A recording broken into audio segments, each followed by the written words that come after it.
We've been basing this art project on the work of Vincent van Gogh, who was born in 1853 in the Netherlands and died in 1890.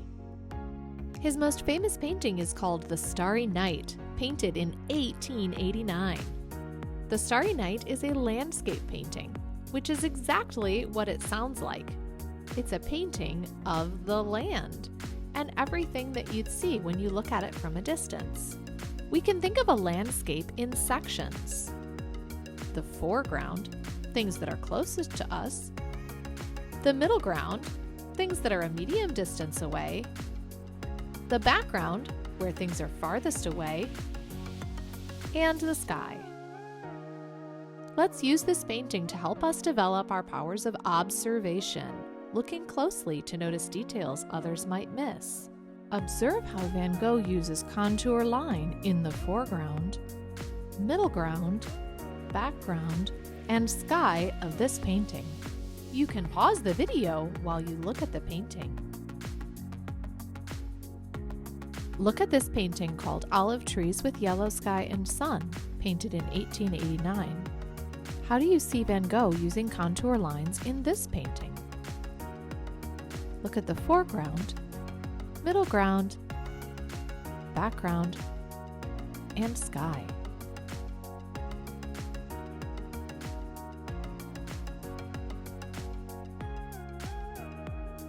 Last time we worked on the foreground of our landscape, the things that were in the front, the closest to us. Now we're going to work on the middle ground, the things that are a medium distance away from us. We'll begin with a slightly curved line, a little less than halfway up your paper. We want to save plenty of room for the background and the sky.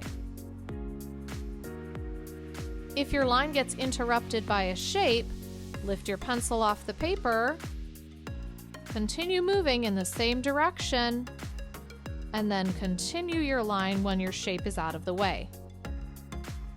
On this line, we're going to make some trees that are in the distance.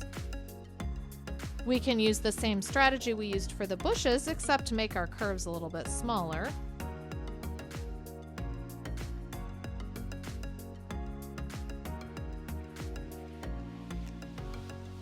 And if we want a coniferous forest in the background, then we can use jagged lines. Like me, you could do a mixture of jagged lines and curved lines.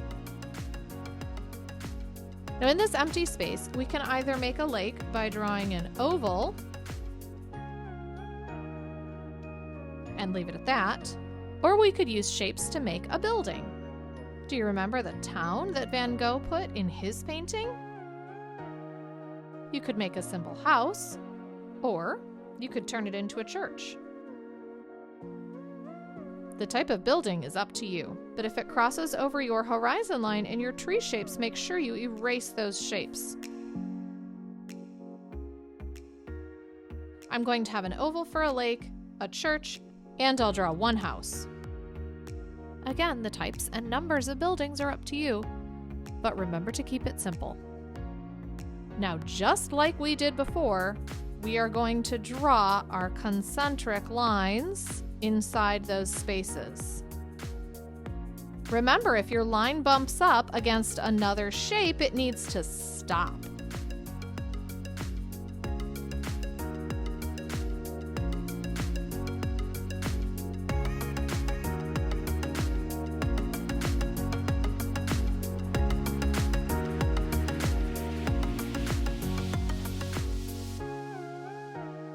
We want these trees to look very dark, so we're going to use the combination of dark blue and dark green. It's okay if, like me, you use that for the cypress tree. We're going to color a different color in the background of these when we get to paint, so they will look different than your cypress tree. In between your contour lines, you want to add dashed lines with your oil pastel. Be sure to use both colors.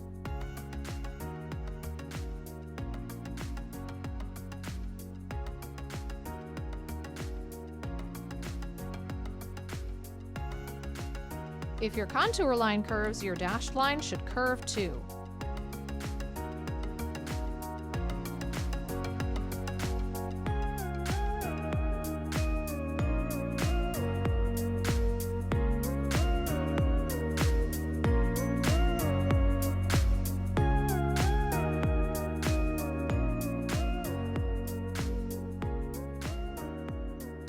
Remember that you can stop at any point when your oil pastel is getting too short and peel back the wrapper.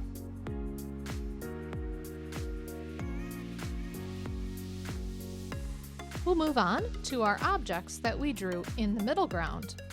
I drew the church and a house and a lake. You might have drawn just a lake or just a couple houses. Draw your concentric shapes inside these shapes. Make sure you leave plenty of space in between the lines for your oil pastel.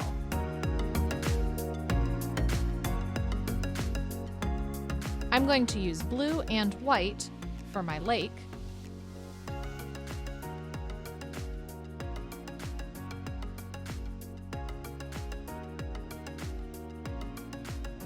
And I can use a combination of blue and brown for my church and my house, and yellow and orange for any windows that I have.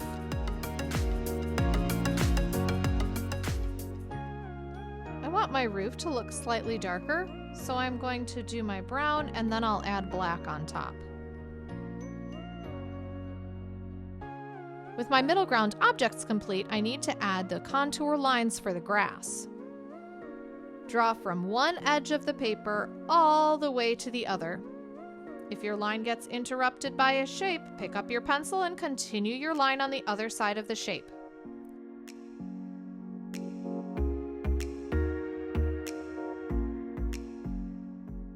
We'll use light green and blue to color the grass for this middle ground.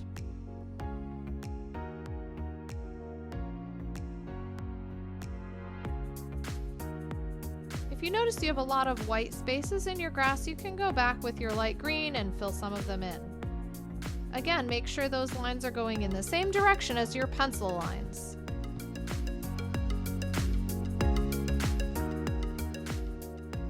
We'll move on to the background.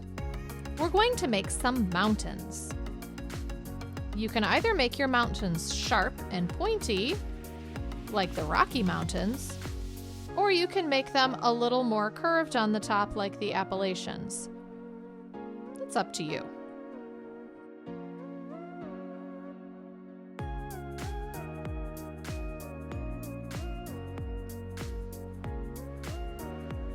With your mountains done, go ahead and add those contour lines.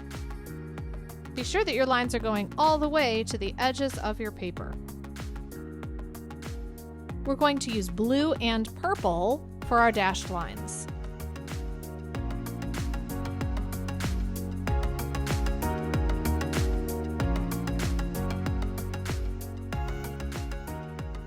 Next time, we'll work on the sky.